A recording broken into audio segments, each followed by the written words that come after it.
And let's see, there's 66 2/3. So there's a couple of answers that don't even fit with one round of iterative deletion of dominating strategies. The next cutoff was, oh, look at this. Somebody actually, that's 44 2/3, I think, 44 point something or other. But there's still quite a few that are above that, et cetera, et cetera. So what does this suggest? Okay, so yeah, in this case, the average is 24.5, which is pretty typical. Obviously, quite a long way above 0. So interestingly, a research strategy that most economists poo-poo, which is to just ask people why they make choices, was used in this, not with the students in that last graph, but with other experimental subjects in exactly the same game, to sort of begin to shed light on how we might introduce greater psychological realism into game theory.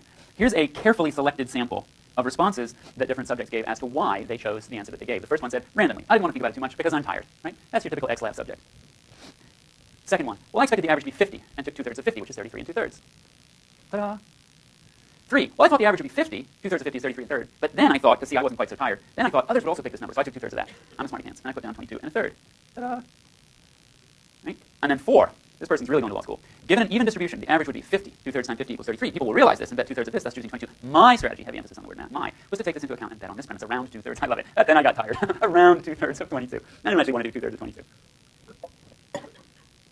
And by the way, we don't really, what is 2? I don't want to do 2/3 of 50, what? 14, yeah. Well, kind of. Well, actually, there's a pretty good bunching of them there. We put all those together and consider those all to be about 2/3 of 22. Right, so basically the idea here is that it looks like people are trying to stay one step ahead of the competition, or more importantly, one step ahead of their interpretation of what the competition out there looks like. Okay? So from this, we get the level K model. Level 0, supposed to be a hyphen there, is someone who doesn't think strategically at all, either because they're tired, or they are not computationally capable of thinking about it, or they think that they're computationally incapable of thinking about it, or they're in a hurry, or they don't even sort of see that there was a strategic component to the game. And the model requires that we make some assumption about how these level zeros play. And typically, we will assume that if they have a range of possible actions, that they will simply choose from among that range according to a uniform distribution randomly. With equal probability, they will do any of the available actions. Okay? And so in the beauty contest, that means they choose randomly between 0 and 100, which means on average, level 0 players will play 50. Level 1 assumes that all other players are level 0. Right? I remember sailing with an Olympic bronze medalist once who was very sure of himself, and rightly so. I decided to follow his lead and be very sure of myself as well. And so I pointed something out to him that I thought was correct, that somehow violated the obvious behavior of every single other boat on the fleet. And I thought, and he turned to me and he said, oh, and you're the only bleepity-bleep out here who knows that? So level 1 is the person who thinks they're the only bozo or the only non-bozo in the pack, right? Oh, everybody, all the other boats were sailing around the wrong buoy, was what I was telling him. He's like, yeah, not super likely, Dan. So in the beauty contest, level 1 players assume that other players are playing randomly, which means that the average will be 50, so they guess 33 1/3, and you can see where it goes from here. Level 2 assumes that everyone else is level 1, and they respond optimally with 22 2/9, etc. Right? So in general, level K player assumes that all other players are level K minus 1, and then you can always figure out what any level will do by just simply starting with level 0, figuring out what they will do, level 1, what will they do, level 2. And what this does, what's really nice about this, is that whereas we've seen with sophisticated beta-delta discounters that we require them to do a sort of potentially infinite number of rounds of logical thinking, or in game theory we've seen situations where the game requires people to do some extremely large amount of sort of steps of backwards induction if you want. This is basically saying, hey, look, choose your own. You will be defined by the number of rounds of backwards induction or other kinds of strategic thinking you are either capable of or prepared to engage in, right? Which is lovely because you can. It's sort of intuitively. Hang on a second. It's intuitively appealing to think that there's heterogeneity in that, and that if people are in situations where they actually should engage in some kind of strategic thinking, then we think it'll matter what level of strategic thinking they're capable of. Question. So,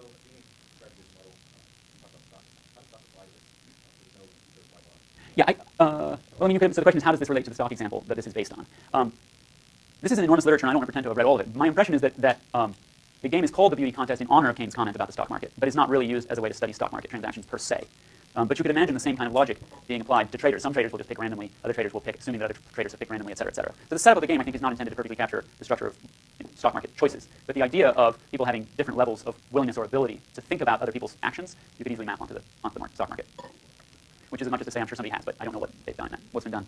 Okay, so this is similar. So we sort of assume that each person thinks that everybody else is a little bit less sophisticated than they are, and then based on what that would tell them about the other players' strategies, they respond optimally. Right? So they're perfectly rational, except that they have non-rational expectations about other players' behaviors. Right? I mean, in some sense, it kind of can't be. This can't be true.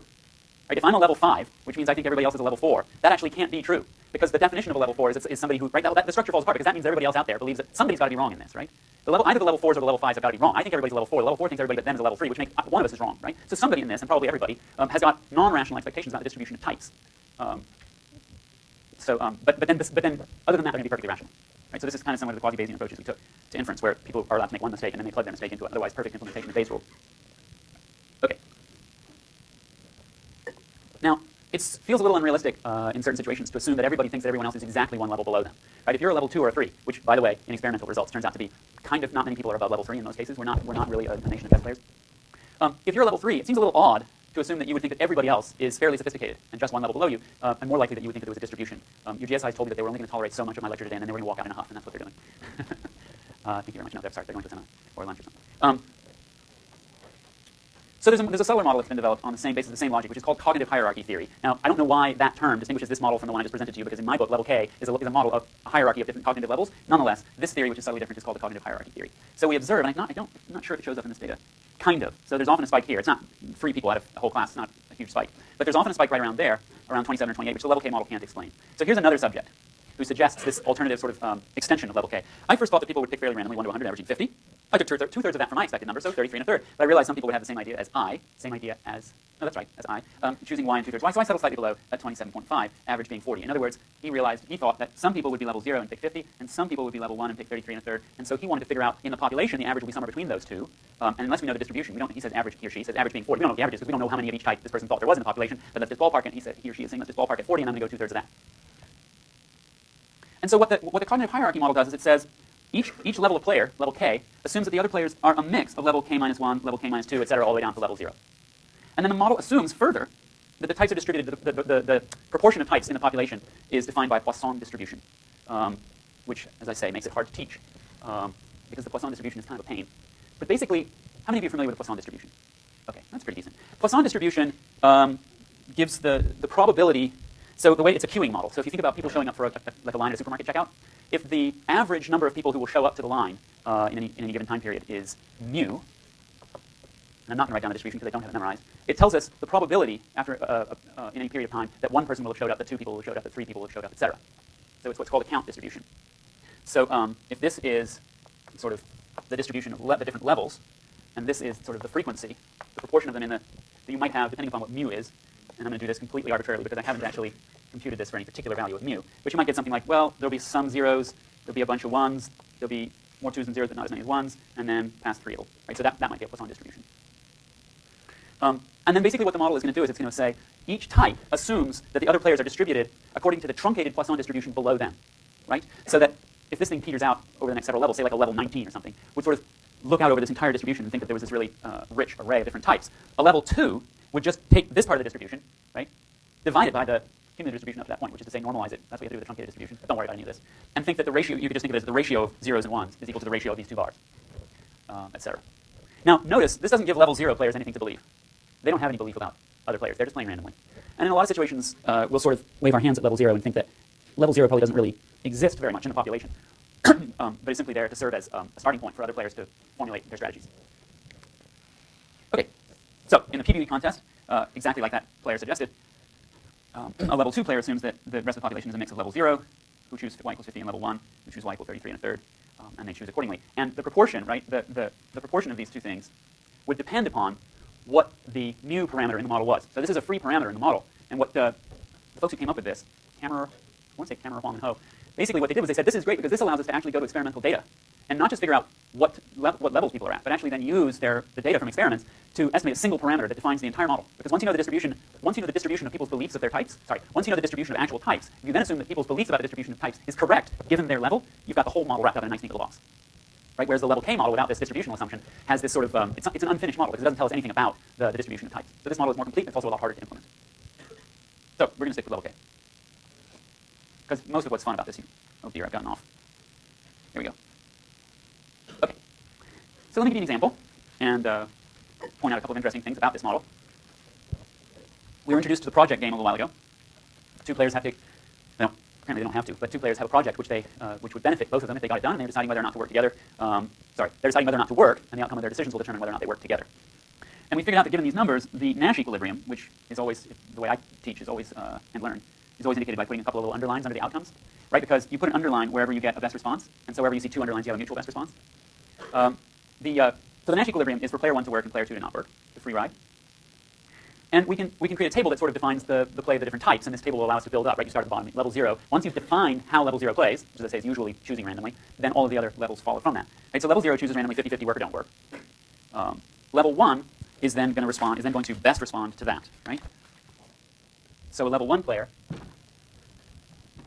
what do we have here?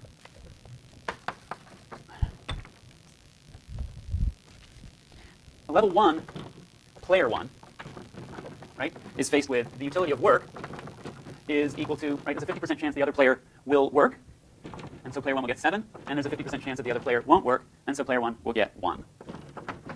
Right, so their expected utility from working is 4. Sorry, is that working for most of you? I'll try to stay away from that corner. Oh, sorry, not player 2, player 1. And the utility of not working is just 0.5 times 9 if the other player works, and 0.5 times 0 if they don't, which is equal to 4.5. I said I was going to try to avoid that, and I completely failed. Right? So they don't work. A level 1 player 1 doesn't work. Now, what about a level 1 player 2? Could we skip a step in here in figuring out what a level 1 player? Yeah. Yeah. I'm just figuring out whether player 1 will work or not. A level 1 player 1. So I've just figured out their utility, their expected utility. They are assuming that the other player is at level 0, so they're assuming that the other player is going to randomize. I think this is a good question. They're going to assume that the other player is randomizing between working and not working. So they think, well, there's a 50% chance that person's going to work, and I'll get 7 utils if I work, and a 50% chance that they won't work, and I'll get 1 util if I work. Right? And then the same thing for here, and then we just, so choice set, preferences, prediction. Do I need to do this math for player 2? Why not, Selma? Could I follow the same method? But the method involved sort of if player 2, right? If player 2 thinks that player 1 is level 0 and might work or not work, don't we need to go through all the rigmarole of figuring out what player 2's utility is going to be if she works and what's going to be if she doesn't work? Why not? Because she has a dominant strategy, right? As you might recall from the last time this game came up, player 2 has a dominant strategy. So no matter what player 1 does, it's better for player 2 to not work. So we don't need to think at all about whether, if it's dominant for either, if two numbers are both larger than a third, their average will certainly be larger than that third number, is another way of putting it. Or smaller than, whatever. So player 2, we don't even have to do this because we know that the game has player 2 has a dominant strategy in the game. But if you did the math, you get the same outcome. Then when we get to level 2, we can stop thinking, we can stop doing math at all, because now we know, well, we can stop doing these averages, because now we know level 2 players, a level 2 player 1 will assume, that player 2 is going to not work.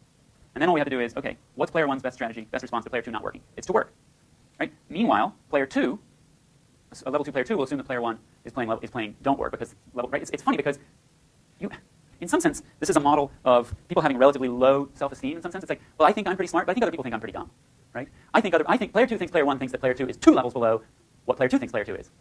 At any rate, it doesn't actually matter to player 2. She could be level 2, or she could be level 1 or anything else, because she's not going to work because she has a dominant strategy.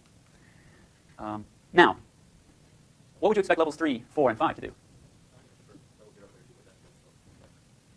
Level 0 by definition randomizes. Yeah. Now this is an unsatisfying dimension of this model, is that we have to make some arbitrary assumption about what a level 0 is.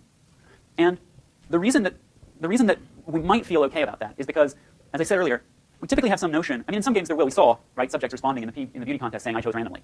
And some of the real answers are, like, one person said something like, well, the recent score in a game between my 2 favorite football teams was such and such, and I just chose my favorite team's score.